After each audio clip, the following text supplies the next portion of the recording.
I'm Dr. Clayton Greenway with healthcareforpets.com. I wanted to talk a little bit about arthritis. This is really common in our pets and particularly in our older, overweight pets, and it's largely overlooked. It can really impact their quality of life, and I find that a lot of clients don't really notice that arthritis is happening. They just kind of think, my dog is getting older and it's not moving around as well.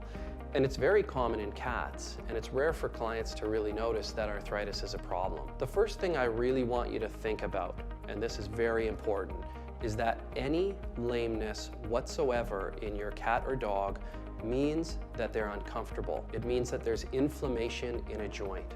And if there's inflammation in a joint, that joint is going to further break down.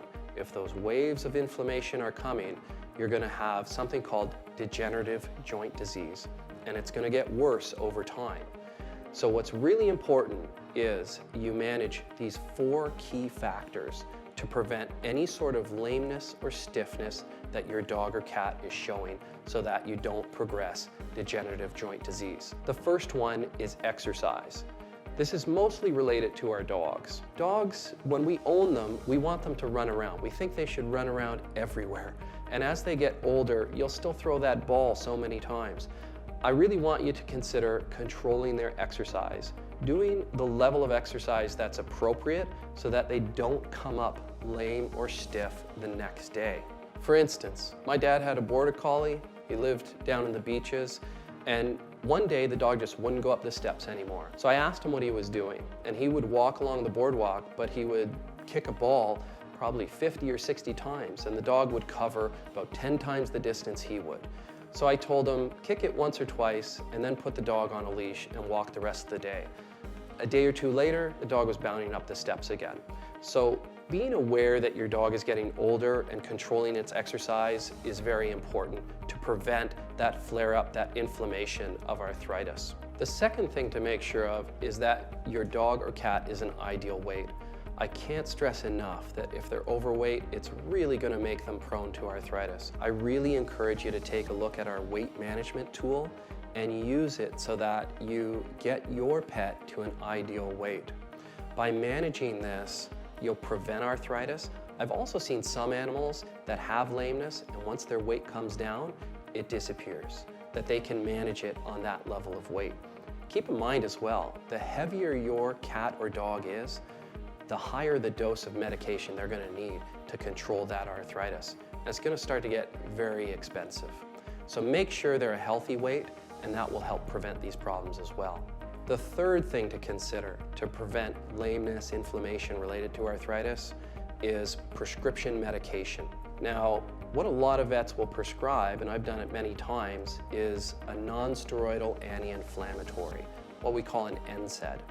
This will have an immediate impact on inflammation in your dog, and sometimes when a dog's a little older and we just want to do a trial on it to see if it gives them a lot more comfort and mobility, I'll sometimes do that over the short term just to see if it really helps them. This will help manage the arthritis.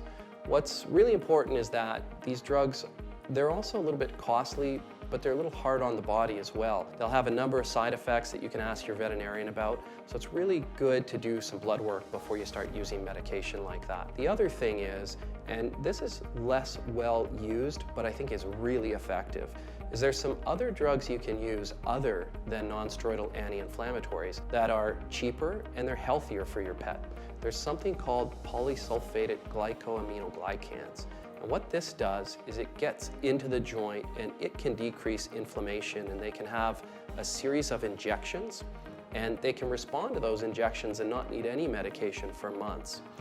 These medications don't work as immediately as the non-steroidal anti-inflammatories, but they can be really effective at decreasing arthritis, pain, and inflammation over time in your pet, and they can be a lot more cost-effective and healthier. The last thing to mention is the use of glucosamines. Glucosamines have been used for a long time in people and animals for decreasing arthritis, pain, and inflammation. Some dogs and cats will respond to them really well, just like people, and others won't. We know anecdotally that they can really help, and some people have found them to be really helpful.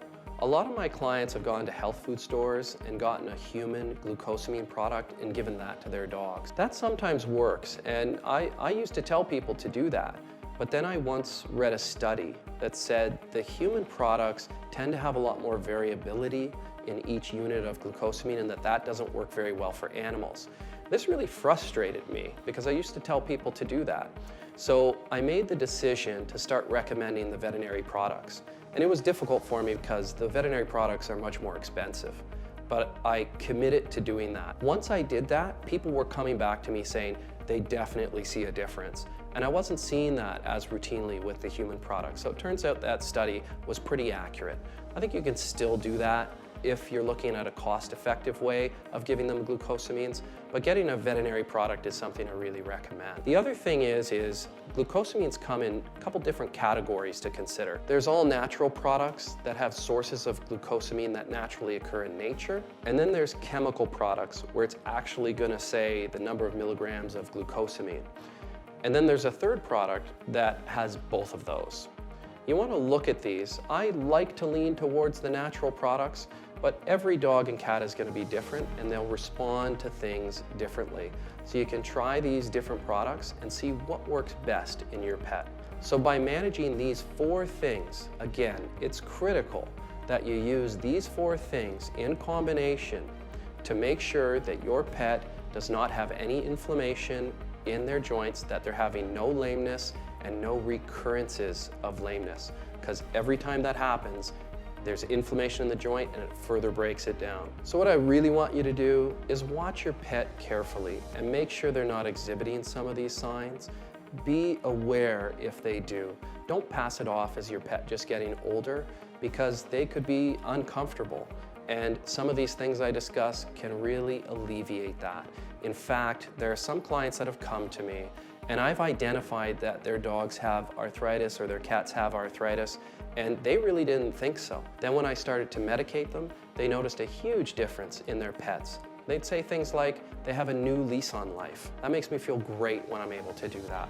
But what it takes first is you identifying it, considering it, and going to your veterinarian.